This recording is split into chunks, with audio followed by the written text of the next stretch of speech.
계속해서 그 시대적인 그 시기적인 배경은 초막절이라는 배경으로 인해서 계속 이렇게 말씀이 전해지고 있어요. 근데 오늘 37절 말씀을 보게 되니까 이제 초막절이 가장 끝나는 마지막 시점에 이르러서 예수님이 등장하시는 것을 보게 됩니다. 이미 많은 사람들이 초막절에 예수님이 오실까 말까 하는 그런 부분에 대해서 매우 궁금을 했어요. 궁금했고 예수님이 첫날에 오신 것이 아니라 첫날에 자기 동생들을 보내고 예수님은 조용히 은밀하게 이 초막절에 오셔서 거기서 가르침을 베푸셨어요. 초막절이 상징하는 그런 특별한 의미는 한 해의 마지막 절기이고 그리고 시기적으로도 이게 추수하고 모든 것을 다 마무리하는 시점 그렇게 가다 보니까 특별히 그때는 물에 대한 갈급함 그런 갈망이 그 어느보다 더 큰 시기가 돼요. 이제 가을 끝으로 가면 갈수록 그동안 저장해 놨던 그런 물들이 다 사라지게 되고 그래서 이 초막절에 대한 기대가 사람들이 약간 변하기 시작을 해요. 어떤 의미냐면 기우제 형식으로 사람들이 조금 변하기 시작합니다. 이제 이 모든 제사를 통해서 하나님 앞에 드려지게 되면 하나님이 내년에 우리가 수확할 수 있는 더 많은 비를 내어주시고 그리고 그런 것들을 바라는 그런 의식들과 그런 사람들의 소망이 생겨나는 기간이 바로 이 초막절이 되는 거예요. 초막절은 특별히 그 실로암이라고 우리가 잘 아는 찬양이 있죠. 거기서 금으로 된 그런 이렇게 주전자에다가 물을 딱 떠가지고 제사장들이 이렇게 물을 가지고 와서 하나님의 그 성전 바깥에 있는 그 제단에 물을 길어서 붓는 그런 의식을 하게 돼요. 그러면 그것을 함으로써 하나님께서 이곳에 더 많은 물을 허락하시고 이 예루살렘으로부터 많은 물들이 나와서 이스라엘을 채워줄 것을 이제 기대하는 그런 의식으로 이제 변하게 돼요.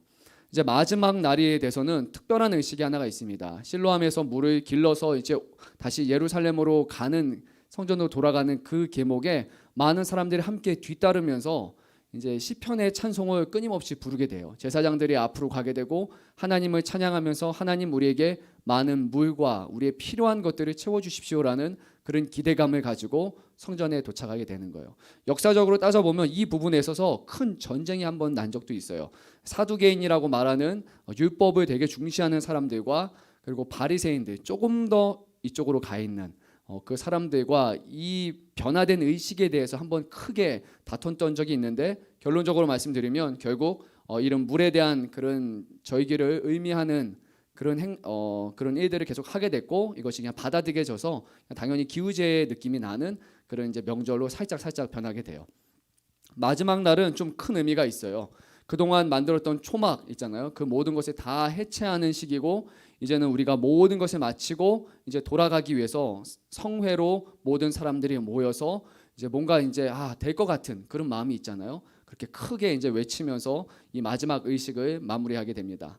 그래서 오늘 30절 말씀을 보게 되면 바로 이 시기에 예수님이 사람들을 피했다가 등장하시는 것을 보게 돼요. 사람들의 마음은 이런 여운이 남을 거예요. 분명히 의식이 다 끝난다라는 그런 여운이 남을 거고 물에 대한 기대는 이제 사라져가는 가운데 예수님이 다시 한번 그 자리에 등장하셔서 이렇게 크게 외치셨어요. 누구든지 목마르거든 내게로 와서 마시라. 나를 믿는 자는 성경의 이름과 같이 그 배에서 생수의 강이 흘러나오리라 라는 이 말씀을 하시게 됩니다. 정확한 본문이 어딜까라기보다는 이 물에 대한 내용이 너무 많아요. 이사야 그리고 뭐 선지자들의 글을 보게 되면 정말 많은 그런 본문에서 이 의미를 갖고 있는 것을 보게 돼요. 예수님이 하신 말씀은 이것이에요. 예전에 사마리아 여인에게 했던 비슷한 말씀을 하셨죠. 너가 목이 마르면 나에게 와라. 내가 주는 그 물은 그냥 한 번 마시고 목마른 물이 아니라 영원히 내 안에서 샘솟는 그 생명수를 허락하시겠다라는 그 약속을 하셨던 것처럼 이제 예수님은 동일한 말씀을 이 유대인들 중앙에서 말씀을 전하시는 것을 보게 돼요.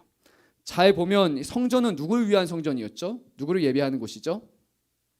하나님, 그리고 지금 이 땅에 이 성전의 주인이신 하나님이신 예수님이 이곳에 오셨어요.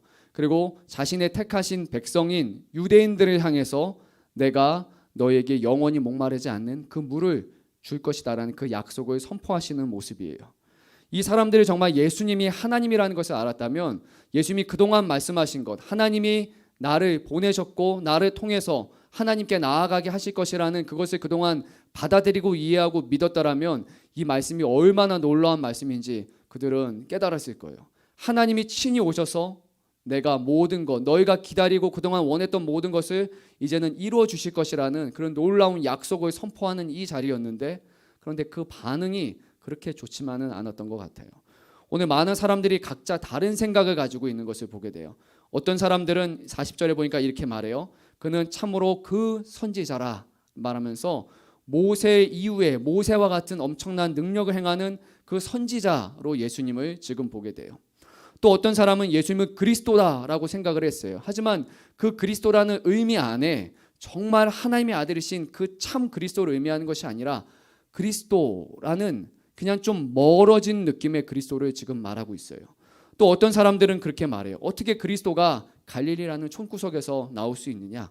불가능하다. 분명히 그리스도는 다윗의 후손으로서 베들레헴이라는 그곳에서 태어나야 된다라고 즉각적인 그런 부정의 반응을 지금 보이게 되는 거예요. 그래서 우리 43절 말씀 한번 읽어보도록 하겠습니다. 예수로 말미암아 무리 중에서 쟁론이 되니라고 오늘 사도 요한은 말하고 있어요. 요 세네 가지만이 아니라 많은 사람들이 수근수근 되기 시작했어요. 지금 예수님이 하시는 말씀이 무슨 의미인가? 그가 지금 이 시점에 나타나서 우리에게 전하시는 이 말씀이 과연 무엇인가? 믿는 사람과 조금 믿는 사람, 받아들이지 못하는 각양각색의 사람들이 이 자리에 있는 것을 보게 돼요. 복음의 말씀이 우리에게 전해질 때 이 복음을 듣는 사람들의 반응은 각각 다른 것 같아요.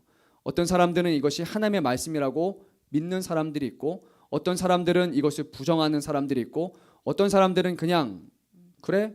말어. 약간 중간 위치에서 별로 그렇게 크게 반응하지 않는 사람들이 있게 돼요. 하나님의 아들이 친히 예루살렘에 오셨음에도 불구하고 그것을 사람들이 받아들이지 않았다면 아마 지금 오늘날 하나님의 말씀이 우리에게 선포되고 그냥 제가 하나님의 말씀을 전하는 것이 아니라 정말 하나님이 이 자리에 오셔가지고 예수님처럼 손을 보여주시면서 우리에게 복음을 전하신다 해도 많은 사람들의 반응은 아마 비슷할 거라고 생각을 해요. 그 손 진짜 맞습니까? 만져보겠습니다. 만져봤는데 그런 거 요즘에 특수효과로 다 할 수 있는 건 아닙니까? 정말 당신이 하나님의 아들이시고 하나님이심이 맞습니까? 라고 지금 이 시점에 이곳에 온다 할지라도 사람들은 받아들이지 않을 거예요. 대부분의 사람들이 예수님을 받아들이지 않을 거라고 저는 생각을 해요.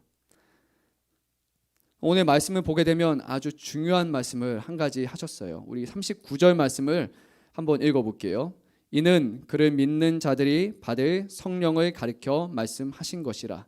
예수님께서 약속하신 것은 이거였어요. 나를 믿는 사람에게는 생수의 강이 이 배에서부터 흘러나올 것이다 라고 했단 말이에요. 근데 그 생수가 의미하는 것은 결국 성령이시다라고 해요. 성령이 언제 오시냐면 성령은 예수님이 죽으시고 십자가에 죽으시고 부활하신 후에야 그 약속하신 성령이 오셨어요. 지금 예수님의 이 말씀은 너희가 나를 믿고 나를 따르게 된다면 나의 죽음으로써 너희에게 생명이 영원하도록 하겠다라는 약속이었어요. 누가 자신의 생명을 바쳐가지고 자신이 죽어야 될 길을 걸음으로써 다른 사람에게 생명을 주고 싶은 사람이 얼마나 있겠어요.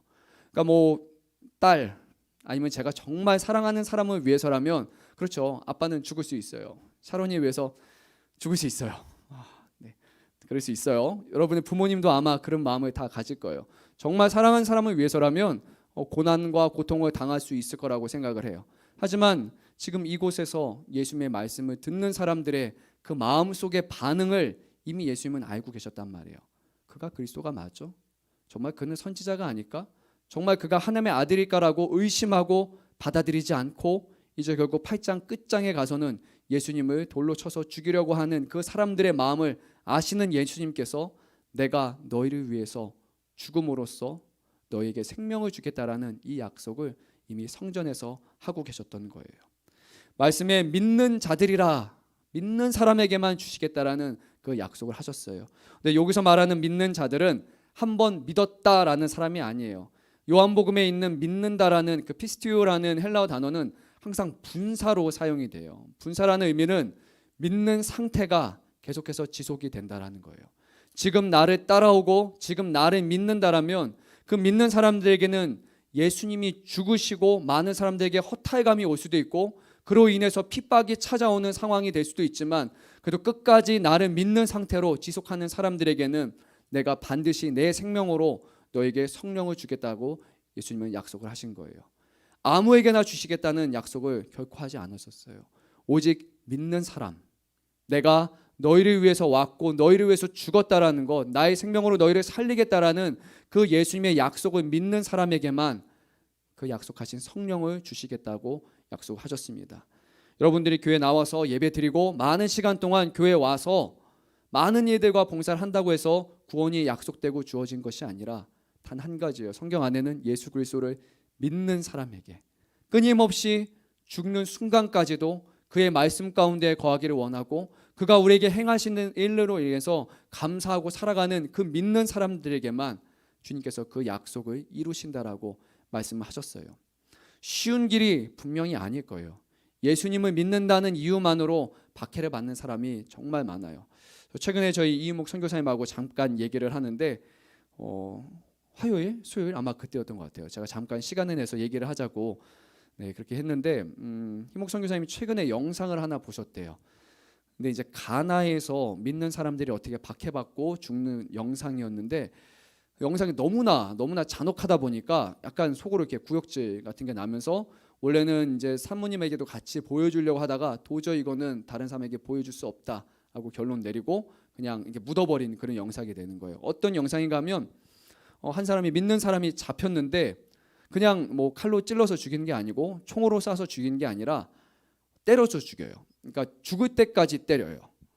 주먹으로 때리고 밟고 그리고 몽둥이를 때리는데 사람이 한 대 맞고 죽질 않아요.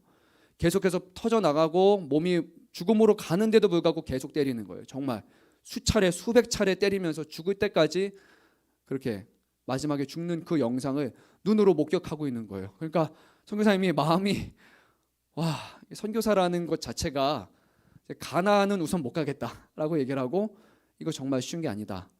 정말 하나님을 위해서 죽는다라는 그런 마음을 갖는 게 총을 맞아서 죽거나 아니면 뭐 찔러서 죽는 그런 게 아니라 맞아 죽는다라는 것은 도저히 내 믿음으로 할 수 있는 게 아니다라고 그렇게 얘기를 하더라고요. 저는 다행히 영상을 못 봤는데 저도 그거를 분명히 못할 것 같아요.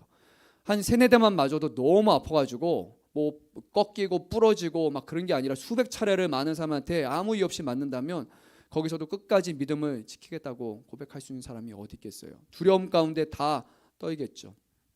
그런데 예수님을 믿는다는 이유만으로 그 사람들은 그것을 견디고 믿음을 버리지 않았던 거예요. 우리가 잘 아는 인물이 하나 있죠. 사도 바울이라는 인물이 있어요. 그가 복음을 전하기 위해서 들어갔을 때 사람들이 똑같은 일을 행했어요. 성경 안에는 묘사가 너무 작게 돼 있어요. 그냥 사람들이 너무 때려가지고 그가 시체처럼 사람들이 여겼기 때문에 바깥에 버렸다라고 해요. 그런데 그 부분을 오늘 이 가나의 사건과 잘 연결시켜 보면 사람들은 분명히 사도 바울이 죽은 줄 알았어요. 얼마나 심하게 때렸기에 그가 완전히 정신이 나고 기절을 해서 죽은 시체처럼 여겼기에 그 시체를 가지고 와서 밖에다 버린 거예요. 그런데 죽지 않은 그 시체인 사도 바울이 그 다음에 어떻게 행동을 했어요? 도망간 게 아니라 다시 일어나서 성내로 들어가서 다시 복음을 전했어요. 도저히 이게 이해가 되지 않잖아요. 간신히 생명을 지금 구원받았는데 살아난 것도 아마 저라면 하나님의 은혜로 진짜 순교하지 않고 핍박 가운데 살아났습니다. 이제 하나님 다른 곳으로 가겠습니다라는 마음이 아마 들었을 거예요. 그런데 사도 바울은 그 성전으로 다시 들어가서 성내로 들어가서 다시 복음을 전하는 것을 보게 됩니다. 사도 바울이라서 두려워하지 않았을까요? 그러고 해서 죽음에 대해서 그냥 편안하게 생각했을까요? 남이 때리는데 사도 바울은 아프지 않았을까요? 아니죠. 동일하게 아픈 사람이고 죽음을 두려워했을 거예요. 하지만 그에게는 더 큰 것이 있었기에 그에게 하나님이 주시는 믿음이 있었고 이 일이 하나님이 기뻐하시는 것임을 알았기에 그는 그 길을 가게 된 거예요. 예수님 또한 동일한 방식으로 이 땅에 오셨어요. 이 땅에 오시는 순간부터 예수님은 자신의 사명이 죽음을 향해 가는 것이라는 것을 너무나 잘 알고 계셨어요. 제자들과 자기를 사랑하는 많은 사람들을 불러다가 예수님이 계속 말씀하셨어요. 내가 결국에 십자가에 못 박혀 죽게 될 것이다. 나는 죽을 것이다. 나는 죽을 것이다.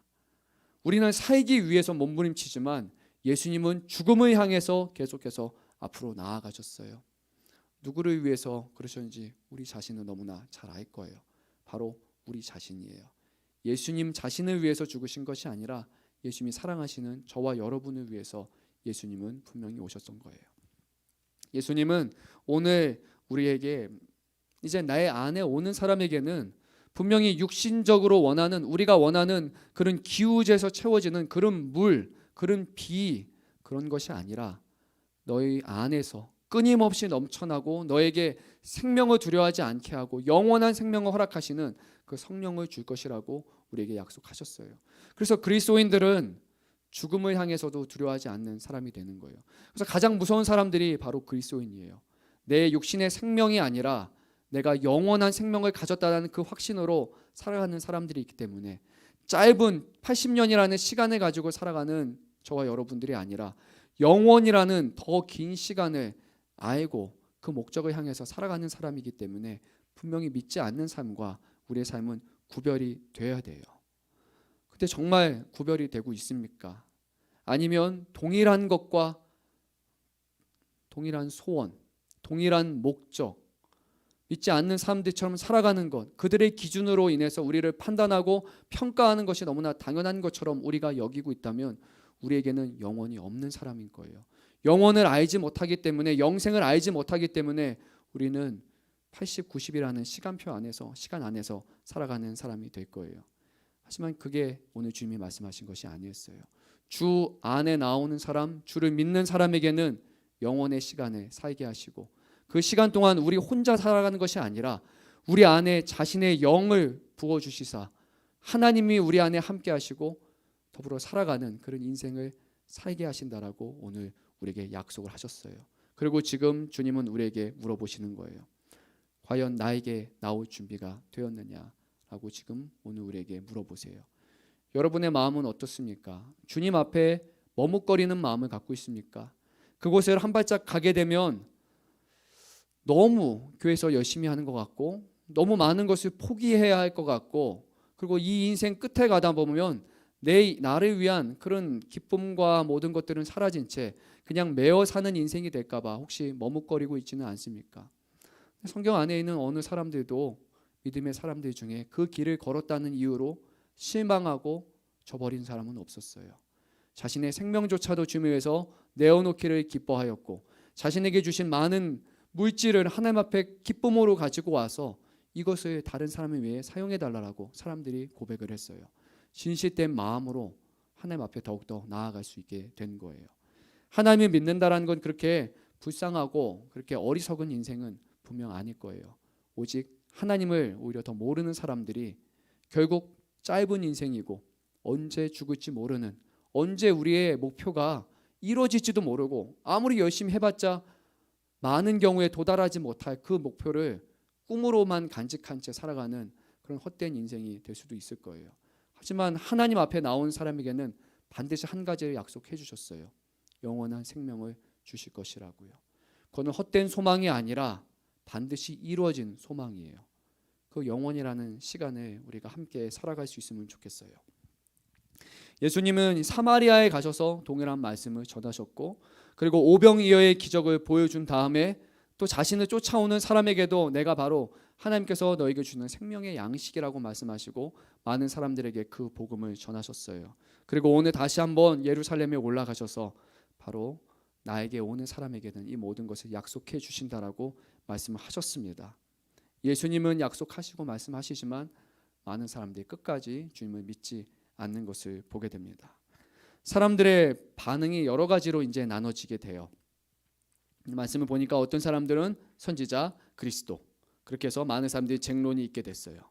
근데 그 가운데 예수님에 대해서 전혀 기대하지 않았는데도 불구하고 작은 믿음이 생겨나는 사람이 오늘 등장하게 돼요. 우리가 45절, 46절, 47절까지 말씀 우리가 읽도록 하겠습니다. 아랫 사람들이 대제사장들과 바리새인들에게로 오니 그들이 묻되 어찌하여 잡아오지 아니하였느냐. 아랫 사람들이 대답하되 그 사람이 말하는 것처럼 말한 사람은 이때까지 없었나이다 하니 바리새인들이 대답하되 너희도 미혹되었느냐라고 말하고 있어요. 오늘 이 아랫 사람들이라고 표현되어 있는 사람들, 저는 지난 시간에 말씀드렸죠. 성전의 경비병이라고 말했죠. 이 사람들은 레위 지파들에서만 구별되어서 선별된 경비병들이에요. 그들의 하는 역할은 성내를 돌아다니면서 다툼과 분란이 생기면 거기서 투입이 돼서 잘 막아내는 역할이었죠. 그 사람들은 율법 교사를 통해서 정확한 하나님의 말씀을 랍비를 통해서 배울 기회는 없었지만 그 사람들은 그 주위에 항상 맴돌면서 여러 가지 가르침에 대해서 다양한 랍비들이 다양한 가르침을 베푸는 것을 항상 들을 수 있는 기회가 있던 사람이었어요. 그런데 이 사람들이 말하는 것이 이것이에요. 왜 잡으러 보냈는데, 그러니까 다른 말로 하면 사내들인 공회에서 법에서 판결을 내린 게 예수를 잡아오라라는 명확한 그런 명령을 내었어요. 그러면 체포영장이 발부되었으니까 지금 이 경비병의 입장에서는 그거를 데리고 와야 돼요. 그렇지 않으면 자신들이 처벌받을 수 있는 그런 상황이란 말이에요. 그런데 예수님의 말씀을 듣는 순간 그들이 뭔가 다르다는 것을 깨닫게 돼요. 그 사람이 말하는 것처럼 말하는 사람은 이때까지 없었나이다 라고 말해요. 많은 사람들이 가르침을 베풀었고 많은 랍비들과 대단한 사람들이 거기서 성경에 대한 말씀을 베풀었지만 이 사람들의 기준에서는 이렇게 말한 사람이 한 명도 없었던 거예요. 예수님이 기적을 행하신 것도 아니고 예수님이 전하신 그 말씀이 이 사람들의 마음에 다른 것을, 뭔가 다르다라는 것을 깨닫게 한 거예요. 우리가 하나님을 믿는다라는 것은 그 말씀이 세상과 구별된 생명이 있는 말씀이라는 것을 깨닫는 거예요. 이 말씀이 하나님의 말씀이라는 것을 인지하는 것, 받아들이는 것에서부터 바로 믿음이 시작되는 것 같아요. 아마 우리가 좀 있으면 나중에 한번 말씀을 나누겠지만 제가 새벽에도 얘기했던 것 같아요. 그 말씀이었죠. 죽은 나사로가 등장하는 그 말씀이었던 것 같아요. 저 진짜 말씀 보면서 너무 놀랐어요. 나사로가 무덤에 갇혀 있을 때 그 예수님이 요청을 했어요. 그 돌문을 열어달라고. 그리고 나서 예수님이 나사로를 향해서 얘기를 하셨어요. 뭐라고 얘기했죠? 예수님이 죽은 나사로야 나오라라고 말씀을 하셨어요. 근데 그게 예전에는 너무 당연한 것처럼 느껴지다가 어느 순간 되게 좀 뭐야? 라고 느껴졌어요. 나사로가 지금 살아 있어요, 죽어 있어요? 죽어 있잖아요. 그럼 죽은 사람이 말을 들을 수 있어요? 죽어 있는 사람이 다른 사람이 말하는 것을 들을 수 있어요? 불가능하죠. 들었다는 거는 나사로가 살아 있는 거예요.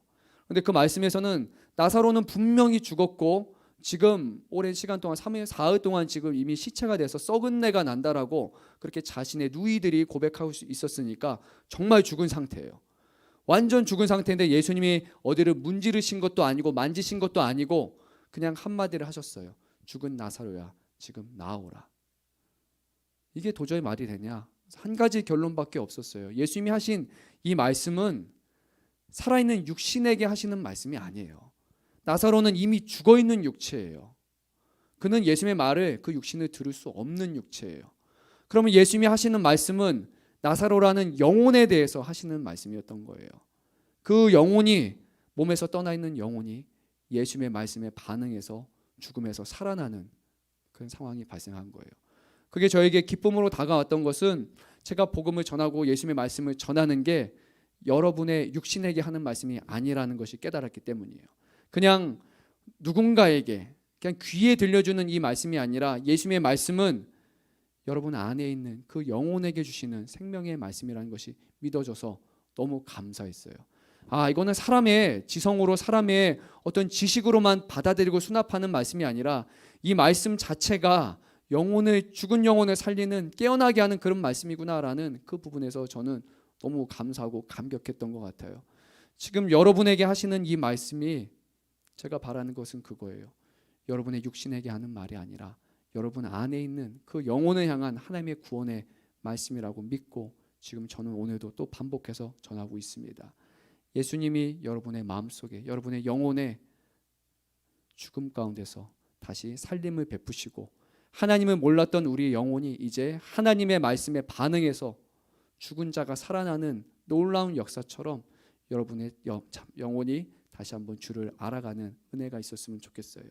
오늘 이 말씀을 들었던 이 아랫사람들처럼 정말 이 말씀에 대해서 관심을 가지고 이 말씀에 귀 기울이는 사람들에게는 이 말씀이 우리의 영혼에 들리기 시작할 것이에요. 이것이 우리를 위한 생명의 말씀이라는 그 하나님의 예수님의 고백이 우리가 믿어지게 될 것이에요. 바리새인들은 그것을 받아들이지 못했어요. 너무 대단한 사람들이에요. 바리새인들은 진짜 하나님의 말씀을 너무나 잘 알고 있고 그 말씀으로 순종하며 살아가려는 율법을 지키려는 사람들이었지만 그들은 이 말씀을 듣지 않았어요. 예수님의 말씀이 자기에게 들리는 그것에 별로 중요하게 여기지 않았고 그 말씀에 반응하기보다는 그 말씀을 따르기보다라는 말씀을 판단하고 비판하고 재단하고 그 말씀을 거부하는 것이 이 사람들의 목적이었기 때문에 그들은 끝까지 예수님의 말씀을 받아들이지 못합니다. 바리새인들이 두 가지를 문제 삼아서 이들의 행동을 지적을 합니다. 첫째는 이거였어요. 당국자들이나 바리새인들 중에 그를 믿는 자가 있느냐. 그러니까 사내들의 공회에 있는 아주 높은 사람들과 지식층들이 과연 예수님의 말씀을 받아들인 사람이 한 명이라도 있느냐라고 그렇게 물어보는 거예요. 그러니까 이 사람들의 기준은 하나님의 말씀이 어떠한가에 대한 그 내용이 무엇인가가 중요한 게 아니라 지금 많은 사람들, 나와 같은 사람들, 집단지성이라고 할 수 있겠죠. 우리가 받아들이지 않으니까 그는 가짜야라고 벌써 이미 선을 그어 놓은 거예요. 아마 오늘날에도 비슷하겠죠. 예수님의 말씀이 가짜라고 말하는 사람들은 아니 다른 과학자들도 그렇게 말하고 있고 다른 사람들도 그렇고 우리의 집단 지성이 판단하기에 이것은 거짓이고 가짜야. 그러면 더 이상 그 말씀을 들으려고 하지 않는 거예요. 이 말씀이 하나님의 말씀이라는 그런 생각도 가지지 않고 전제도 갖지 않은 채 이미 우리의 전제는 받아들이지 않겠다라는 전제를 가지고서 선입견을 가지고 지금 하나님의 말씀을 대하고 있는 거예요. 그 사람들은 결코 하나님의 말씀을 들을 수 없어요. 그 말씀이 어떤 영향을 끼치지를 못하는 거예요. 아니 말씀의 능력이 없어서가 아니라 그 말씀이 이미 그들을 살리는 말씀이 되지 않는 거예요. 끝까지 하나님의 말씀을 듣지 않는 사람들에게 그리고 하나님의 구원의 능력을 부인하는 사람들에게는 하나님의 말씀이 그들을 구원하지 않기 때문이에요. 그 말씀에 반응하고 그 말씀 앞에 겸손히 나오는 사람들에게는 생명의 말씀이지만 그것을 받아들이지 않는 사람들에게는 이 말씀이 오히려 그들에게 저주가 되게 되는 거예요. 두 번째로 또 말했어요. 그들은 율법을 알지 못한다. 우리처럼 율법을 잘 배우고 우리처럼 많은 것을 아는 사람들이 아니라 정말 하나같이 다 어리석은 사람들이기 때문에 저주받은 인생이기 때문에 그들이 예수라는 그런 인물에 대해서 관심을 가지는 사람들이라고 말해요. 아마 이런 의미로 우리가 볼 수 있겠죠. 왜 예수님 믿어요? 가진 게 없는 사람, 그리고 무식한 사람들, 자신의 힘으로 자기 인생을 개척할 수 없는 그런 사람들이 헛된 신에게 의지하는다라고 그렇게 말하는 사람들이 많지 않아요? 정말 대단한 사람이라면, 능력 있는 사람이라면 자기 인생은 자기가 책임져야죠. 왜 신이라는 어떤 존재에 그렇게 의지하고 있습니까? 라고 아마 말하는 것과 유사하다고 저는 생각을 해요. 하나님을 의지하고 하나님을 믿는다라는 것이 많은 사람들에게는 무식한 사람들 그리고 힘이 없는 사람들이 하는 것이라고 그렇게 말하고 있어요. 하지만 성경은 그렇게 말하지 않습니다. 또 오늘 말씀을 보게 되면 이들의 말이 얼마나 틀린지 니고데모라는 인물이 한 사람을 통해서 이 모든 것이 다 거짓이라는 것이 반박하게 되죠. 니고데모는 이제 예수님에 대해서 올바른 판단을 하기 시작했어요. 니고데모는 이들이 말했던 그 당국자들의 한 명이었고 바리새인들 중에 한 명이었고 사내들의 공의 한 명이었지만 이 니고데모는 예수님을 만나게 되고 예수님의 영생에 대한 가르침을 통해서 예수님을 다시 알아가는 배워가는 그런 과정 가운데 있었어요. 그 사람이 이 율법을 모른다라는 것에 대해서 다시 한번 반박을 해요. 51절 말씀 우리가 마지막으로 읽도록 하겠습니다.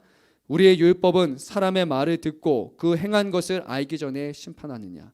너희가 말하는 그 율법, 그렇게 자랑하는 율법이 사람의 말을 듣고 그 다음에 그가 어떻게 행동하는지에 대해서 하나하나 살펴보기도 전에, 이미 듣기도 전에, 행동을 보기도 전에 심판한다는 것, 이것이 과연 너희가 자랑하는 율법이냐라고 말하는 거예요. 율법이 잘못된 것이 아니라 율법을 믿는다고 말하면서 율법을 따른다고 말하면서도 율법을 실제적으로 행하지 않는 이들을 지적하는 그런 모습을 오늘 그는 말하고 있는 것을 보게 됩니다. 결국 그는 예수님을 믿게 돼요. 그뿐만이 아니라 아리마대 사람 요셉도 대단한 인물이었지만 예수님의 말씀에 귀를 기울이는 순간 결국에 그리스도를 믿는 놀라운 역사가 일어나게 됩니다. 한 가지밖에 없습니다. 예수님을 믿는다라는 것, 그리고 영생을 소유한다는 것은 그의 말씀 앞에 우리가 귀를 기울이고 그의 말씀 앞에 우리가 겸손하게 나아가는 것 외에는 우리가 주님을 믿을 수가 없어요. 우리의 어떤 생각으로 다른 사람의 견해와 다른 사람들의 그런 걸로 하나님의 말씀을 판단하는 사람들에게는 그 말씀이 우리 안에서 생명을 내어내지 못함을 우리가 보게 됩니다. 예수님이 이 땅에 오셨지만, 하나님의 아들이 이 땅에 오셨지만 많은 사람들이 예수님이 배척한 것처럼 지금도 이 땅에는 수많은 교회들 안에 하나님께서 자신의 성령을 보내주셔서 지금도 나를 믿고 따르라라고 말씀하고 있어요. 하지만 교회 안에도 교회 바깥에도 정말 이 말씀에 순종하지 않는 사람들이 정말 많은 그런 시대를 살아가고 있어요. 믿는다고 말하지만 하나님의 말씀을 듣지 않는 사람들이 너무나 많아요. 하나님의 말씀이 무엇인지 중요하지 않다라고 말하고 내가 믿는 바가 더 중요하다라고 말하는 사람들이 훨씬 더 많아요. 내가 믿으면 되는 거죠. 내가 어떻게 반응하는가가 중요하죠. 하고 많은 사람들이 말해요. 그래서 그런 오해의 가르침에 대해서 사도 요한은 나중에 요한일서를 보게 되면 그것은 믿음이 아니다라고 말해요. 믿음이란 하나님의 아들이신 예수 그리스도가 이 땅에 육신을 입고 오셔서 그가 우리의 죄를 위해서 십자가에 못 박혀 죽으심으로 죄악 가운데 살아가는 우리가 깨끗함을 받게 됐고, 그리고 그가 보내신 성령님을 통하여 우리 안에 거룩함이 회복되게 되었고, 그것을 통해서만 우리가 하나님께 나아가게 되었다라는 것, 그것이 바로 영생이고 구원이라고 말하고 있어요. 구원의 모든 근거는 우리의 반응과 우리 자신에게 있는 것이 아니라 하나님이 예수 그리스도를 통해서, 그리고 지금도 성령 하나님을 통해서 우리 안에 이루어 가시는 것, 그것이 우리 안에 있느냐 없느냐, 거기에 구원이 있느냐 없느냐가 달려 있는 거예요. 정말 구원을 받았습니까? 우리 안에 그리스도의 대속함의 은혜가 우리의 죄를 씻기시고 깨끗하게 하시는 그 놀라운 사건이 지금도 여러분의 삶 가운데 일어나고 있습니까? 그리고 성령 하나님께서 죄를 미워하게 하시고 그 죄에 무릎 꿇지 않고 거룩함을 향해 살도록 끊임없이 우리를 깨닫고 하나님의 말씀으로 인도하고 계십니까? 그러면 여러분은 구원받은 사람이에요. 하지만 우리의 감정이 아닙니다. 구원은 우리의 확신에 달려있지 않습니다. 구원은 오직 하나님께만 달려있음을 다시 한번 확인하시고 우리 안에 그런 마음을 주시지 않았다라면 주님 앞에 나아가세요. 오늘 우리를 구원으로 부르셨어요. 누구든지 목마른 자가 있다면 내게로 와서 마시라라고 말씀하셨어요. 나오는 자에게는, 그의 말씀에 반응하는 사람들에게는 영원한 생수를 약속하셨습니다. 지금 우리 안에 그런 생수가 다시 한번 우리 안에 성령이 살아나고 우리를 인도하시는 역사가 일어날 수 있도록 우리가 그것을 믿고 기도해 주시고, 그리고 우리에게 주신 그 사명을 가지고 잊지 않는 사람들과 우리의 가족들과 우리의 사랑하는 많은 사람들을 향해서 나를 살리시고 나에게 만족함을 주신 이 성령께서 당신의 영혼을 살릴 수 있다라는 그런 믿음을 가지고 동일한 복음을 전하는 은혜가 우리에게 있기를 간절히 소망합니다.